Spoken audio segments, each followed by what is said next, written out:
Well, that's what I've gotten done, I'd say, over the last 5 hours or so. Remove the steps, remove the bottom cladding, start taking hardware out. Pretty sure I've got to remove the inside panel to get to these.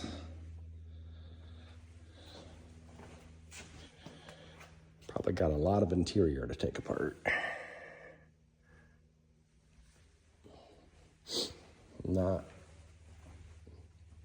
Not fun. Easy, just very time consuming.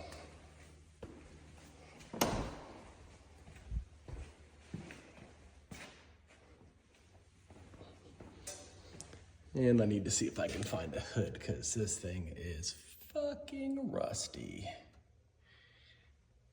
All the holes where the fucking hood insulation go to are fucking rusted out.